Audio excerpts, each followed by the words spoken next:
행복을 향한 나의 눈이 번쩍, 지혜를 향한 나의 귀가 번쩍, 세상을 향한 나의 마음을 활짝 열리게 해준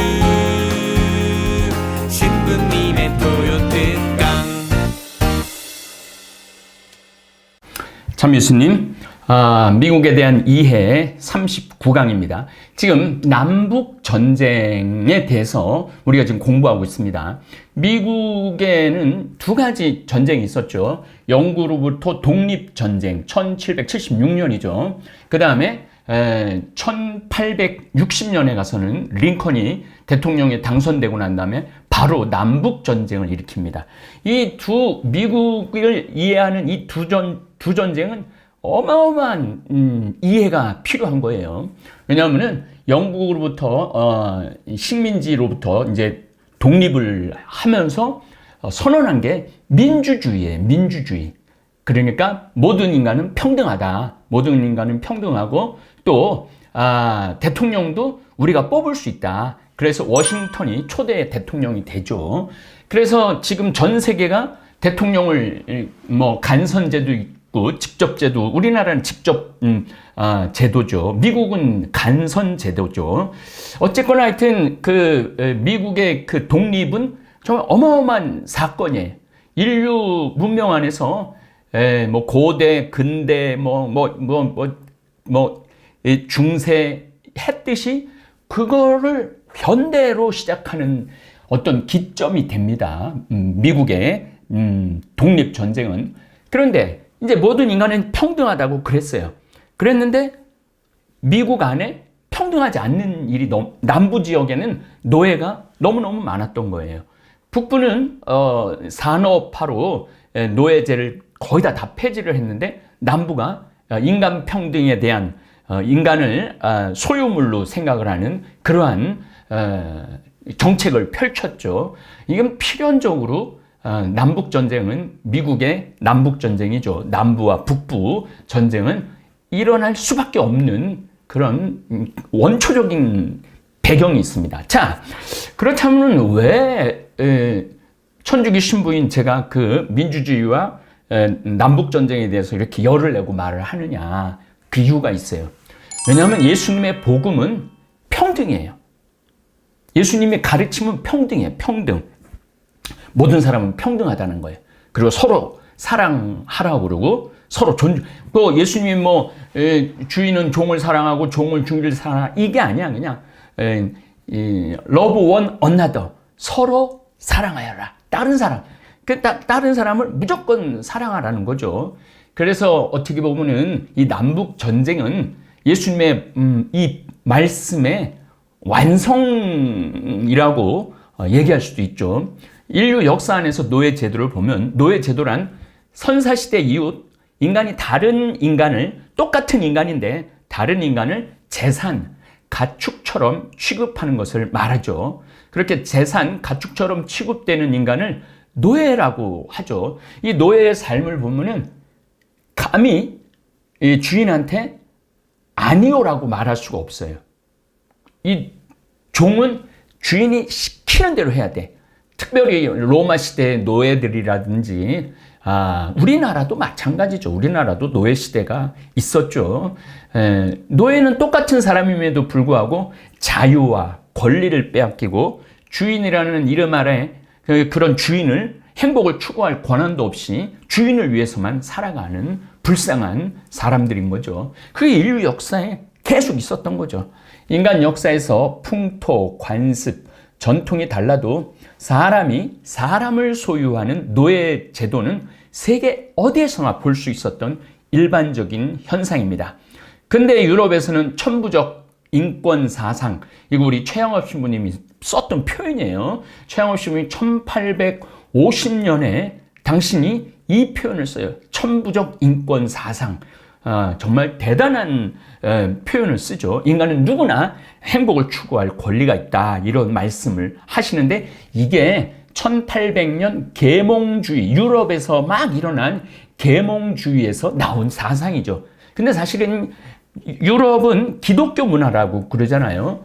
기독교가 쭉 발전해 오면서 기독교 안에서도 결국은 1500년, 1600년, 1700년 동안 예수님의 이 복음적인 가치를 실현하지 못했던 거죠.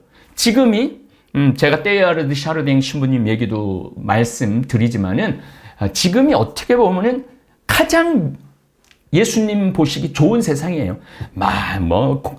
저 아프가니스탄 탈레반도 있고 뭐 여러 가지가 있긴 있지만은 인류 역사 전체를 본다면은 여러분들도 제가 좀 이따 말씀드리겠지만은 우리가 한반도 1895년 동학혁명 이전에는 철저한 노비 제도가 있었어요. 불과 100년 전에도 비인간적인 노예 제도가 이 땅 한반도에서도 시행되었다는 거죠. 오히려 미국과 유럽은 1850년부터 노예제도 폐지를 시작을 했던 거죠.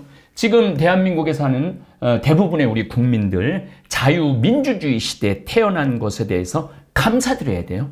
지금 만약에 내가 200년 전에 태어났다면 내가 만약에 우리 부모가 노예였다. 그래서 내가 부모로 노예로 산다.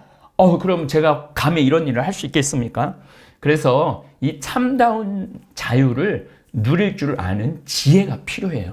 그래서 저는 우리 다볼사이버 우리 교우들한테 바라고 싶은 게 그거예요. 지금은 내가 얼마든지 영적으로 자유를 누릴 수 있고 영적인 해방을 누릴 수가 있어요.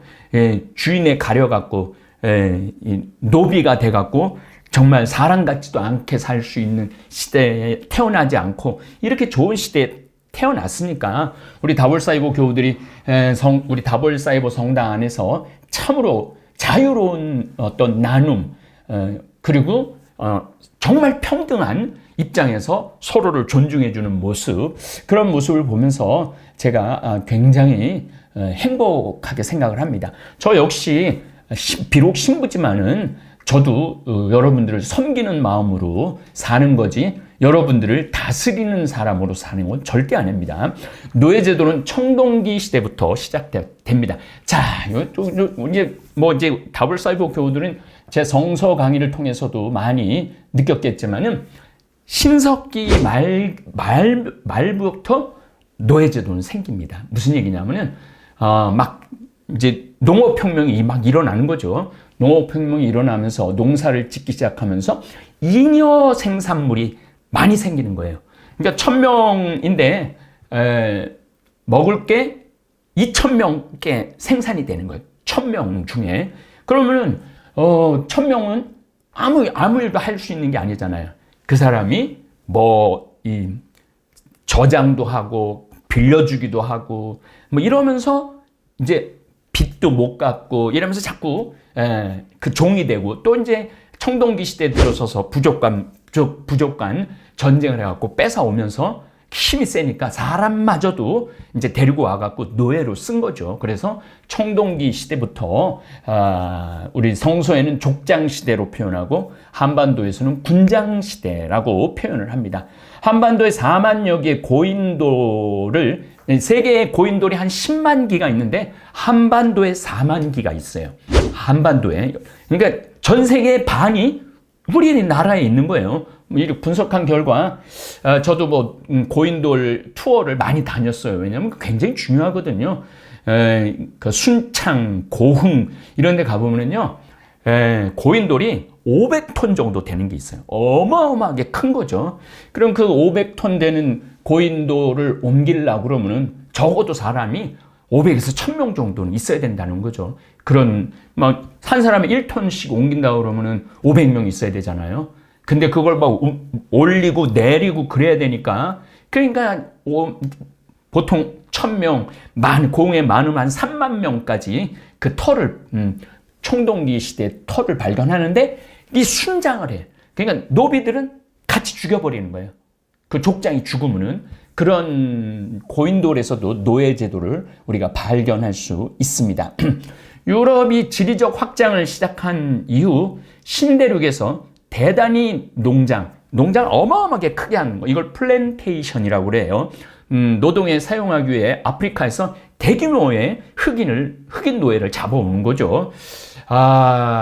여러분들 제가 흑인의 역사에 대한 얘기를 했을 때 적어도 아프리카에서 3천만 명 정도, 작게는 1,000만 명, 많게는 3천만 명 정도를 이 1800, 1600년, 1700년, 1800년에 끌고 옵니다.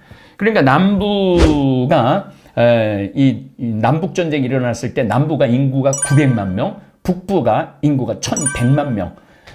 그 중에 남부는 350만 명이 노예였어요.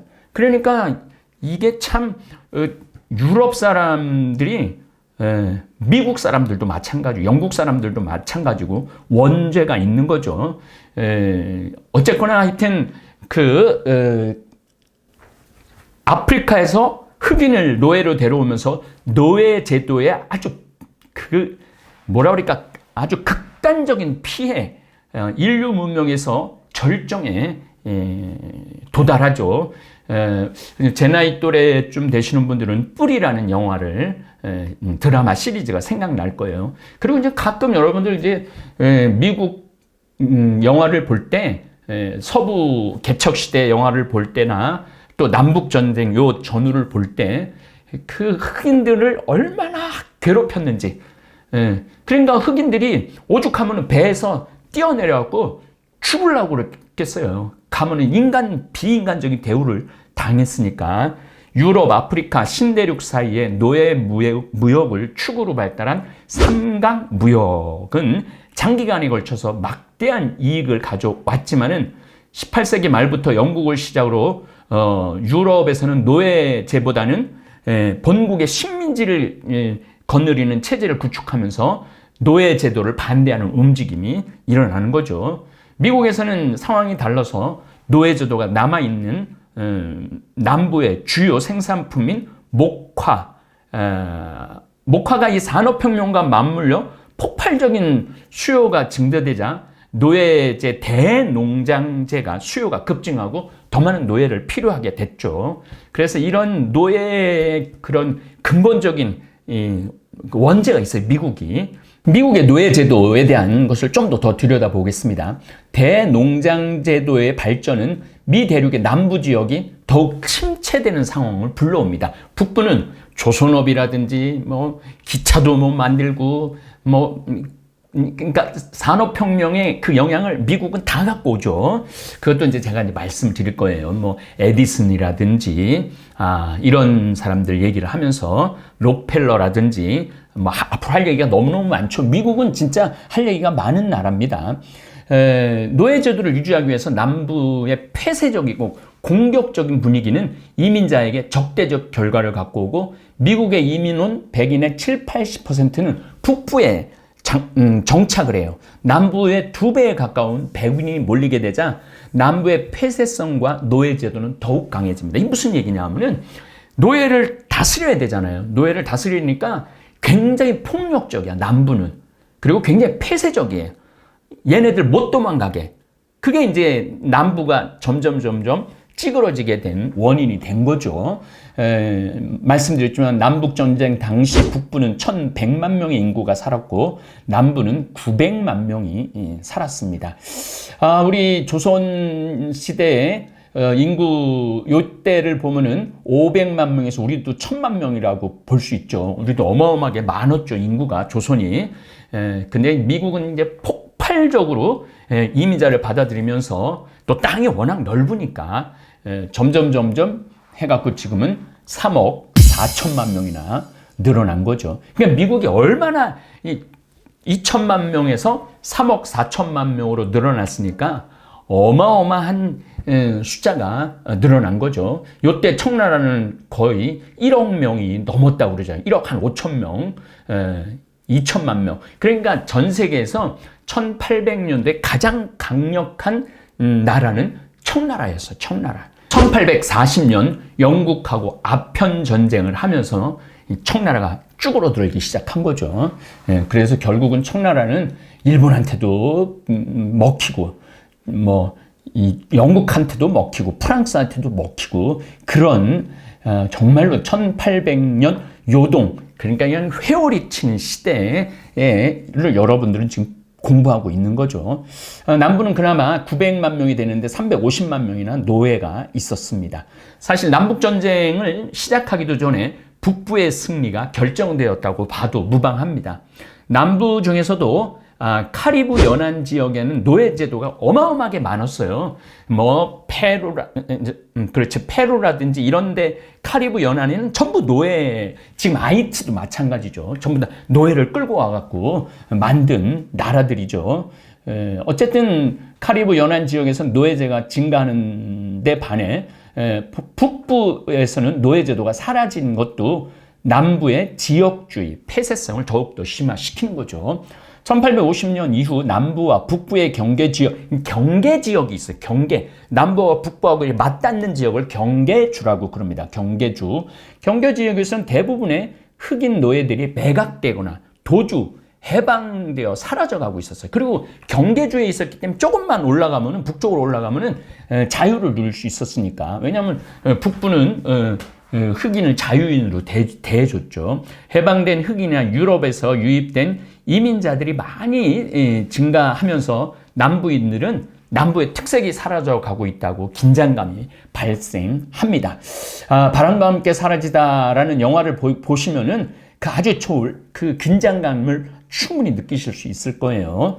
이러한 공포는 캔자스는 링컨의 고향이기도 합니다. 나중에는 일리노이드 주에서 대통령이 되긴 하지만은 어쨌든 캔자스를 노예주로 만들기 위해 극단적인 방법까지 동원하는 계기가 생깁니다. 1860년대가 되자 경계주, 이렇게 자유주와 그 노예제도의 경계에 있는 이 경계주에서 흑인 노예를 소유하고 있는 백인 가족 수는 16%에 불과할 정도로 줄어듭니다. 남부에서 노예제를 보유하고 있는 것은 일부 부유한 농장주들에게만 한정이 되게 돼요. 그래서 노예의 가격도 점점, 원래는 한 50달러 정도 하던 노예가 300달러까지 올라가게 됩니다. 노예의 가격도 점차 증가하는 그런 일들이 벌어지는 거죠. 1850년대 남부에 거주하는 백인 가족 중 흑인 노예를 보유한 비율이 남부가 43%, 중부가 36%, 경계주가 22%. 그러니까 남부, 중부, 경계주. 남부가 제일 많은 거죠, 노예가. 버지니아 뭐 이런데 노예가 어마어마하게 많았던 거죠. 사우스 캐롤라이나 이런데도, 애틀란타 뭐 이런데도 굉장히 노예가 많았던 거죠. 지금도 그쪽을 가보면은 흑인 비율이 많아요. 흑인 비율이. 물론 뭐 LA도 흑인 비율이 높고 텍사스 같은 데 가보면 거의 흑인이 없어요, 또. 왜냐하면 철저한 백인 우월주의 지역이 텍사스. 요즘 거기 뭐 코로나19 백신 안 맞겠다, 마스크 안 쓰겠다 이러는 아주 그런 백인 우월주의가 뛰어난 지역이죠. 어쨌든 하여튼 100명 이상의 노예를 거리는 대농장주의 85%는 남부 지역에 거주했고 경계주에서는 1%만 노예가 있었습니다. 노예제도에 기반한 남부, 그러니까 경계주에서 제가 말하는 백인의 1%만이 노예를 데리고 있었다는 얘기죠. 노예제도에 기반한 남부의 부가 편중되기 시작하자 남부 지도자들은 이미 하원에서 소수파가 돼버려요. 북부가 인간이 훨씬 그러니까 인간이 많은 거죠. 사람이 많은 거죠. 남부는 이제 소수파가 되는 거죠. 상원에서도 북부에 밀려 소수파가 될 상황으로 치닫아 남북 전쟁 기운이 감돕니다. 자, 여기서 하원, 상원 잠깐 설명드리겠습니다. 상원은 지금 각 주마다 2명 정도의 상원이 있어요. 그러니까 지금 상원 의원이 한 100명 정도 된다고 봐야죠. 미국은 지금 말하는 겁니다. 하원은 인구 비례에 있어요. 그래갖고 지금 미국의 하원 의원들은 한 500명 정도 되는 걸로 제가 알고 있습니다. 캘리포니아 주 같은 경우는 한 30명도 넘으니까. 그래갖고 이제 이런 하원은 뭐를 할 수 있느냐면은 지금 미국의 하원은 뭐를 할 수 있냐? 우리나라 국회처럼 법안을 발의할 수 있습니다. 그리고 대통령 탄핵을 추진할 수도 있어요. 그럼 상원은 뭐 하는 거냐? 그 탄핵 결정권이 있는 거예요. 상원은. 그러니까 상원은 조금 명예라고 하기도 하고 굉장한 권력, 각자 대통령이 될 수 있는 그런 파워도 갖고 있는 게 미국의 상원과 하원입니다. 이 노예제도 문제는 1850년대에 이르러 미국 각 주의 자치권 문제와 결부되면서 보다 복잡한 양상으로 탈바꿈하기 시작합니다. 북부는 미국이 독립한 것은 각 주들이 11개 주들이 모두 처음엔 13개 주가 나왔었죠. 그리고 이제 남부 북부 전쟁할 때는 미국이 북부가 11개 주, 남부가 11개 주 이런 식으로 됩니다.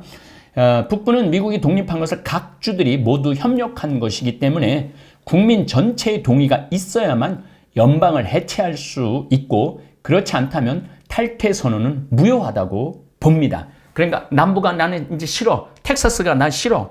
나 독립할 거야. 그래도 아니라는 거죠. 미국 전체가 독립한 거니까 탈퇴 선언은 무효하다는 겁니다. 남부의 제퍼슨이 켄터키 선언에서 1850년입니다. 언급했던 각 주의 자치권을 노예제와 연관시켜서 자신들의 권리를 주장합니다. 한편 링컨을 비롯한 온건주의자들이 강조한 모든 인간은 평등하게 창조되었다는 제퍼슨의 선언을 선호하고 있습니다. 제퍼슨이 두 가지의 그러한 양면성을 보이는 거죠.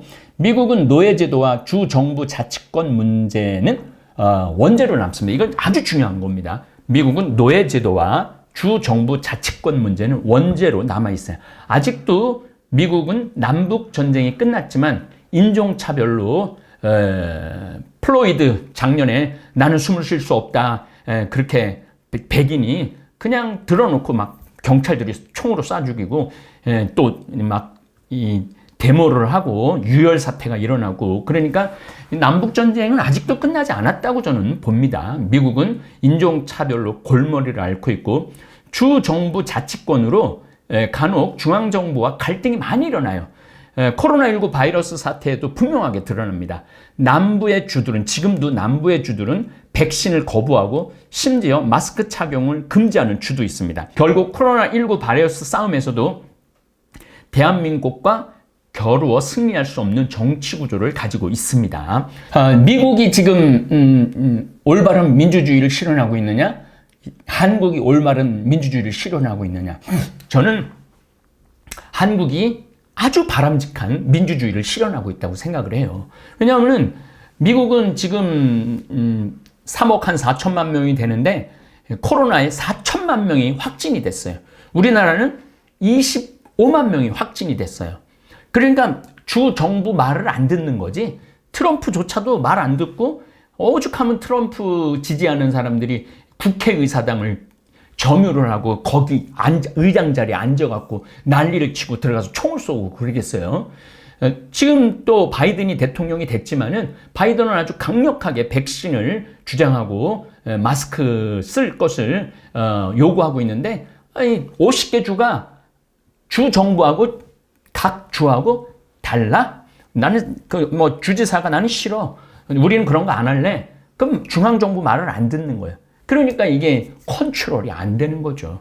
근데 우리나라는 지금 민주주의 정부죠. 예, 그야말로 민주주의 정부에 신부님 우리나라가 뭐가 민주주의예요? 뭐 데모도 하고 뭐 대통령 욕도 하고 막 서로 싸우고 그게 민주주의예요. 그게 민주주의. 다른 게 민주주의가 아니라 서로 싸우고 서로 평가하고 더 좋은 정책이 있다고 그러고 그게 민주주의예요. 그리고 일단 결정된 정책을 국민들이 따라주잖아요. 우리나라는 지금 일본하고도 경쟁해서 우리가 이길 수 있는 이유 중에 하나도 바로 그거예요. 며칠 전에도 일본 젊은 아이들이 뭐 몇천 명이 모여갖고 떼창을 하고 그게 의식이 떨어지는 거죠. 그러니까 국민들의 수준이 굉장히 떨어져 있는 거예요. 미국도 마찬가지예요. 미국 국민들 전체적으로 본다면은 우리나라 국민들의 의식이 훨씬 높아요. 제가 그건 아주 장담할 수 있습니다. 그래서 지금 앞으로 대한민국은 굉장한 경쟁력을 미국은 노예제도하고 각 주의 자치권하고 이런 것들이 충돌이 많이 되는 거예요. 지금까지도. 근데 우리나라는 중앙정부가 딱 결정하고 중앙방역대책본부가 딱 이렇게 진행을 하자. 그러면은 뭐 요즘 휴대폰으로 그 동네마다 이게 뭐 자유를 구속하는 거라고 그랬지만 전 절대 그렇게 생각하지 않아요. 우리가 이렇게 지금 방역을 잘하기 때문에 경제 성장도 정말 잘하고 있어요. 8월 달도 전년 대비 뭐 13% 정도 수출이 더 많이 됐다고 그러잖아요. 정말 다른 나라들은 지금 막 아프가니스탄, 뭐 인도, 뭐 이런 나라들은 막 아프리카는 말할 것도 없고 헤매고 있는데 우리나라는 얼마나 이런 지금 15개 주요 상품 제가 한번 말씀드렸어요. 15개 주요 상품이 다 조화됐잖아요. 자동차, 선박, 그 다음에 저기 텔레비전, 뭐든지 이게 지금 최고의 경쟁력을 갖고 있다라는 거죠. 그래서 여러분들 미국을 공부하면서 이제 우리나라에 대한 자긍심 가지셔도 된다는 말씀 드리겠습니다. 다음 주에는 이제 본격적인 남북 전쟁의 어떤 도화선 얘기를 해나가도록 하겠습니다. 예, 감사합니다.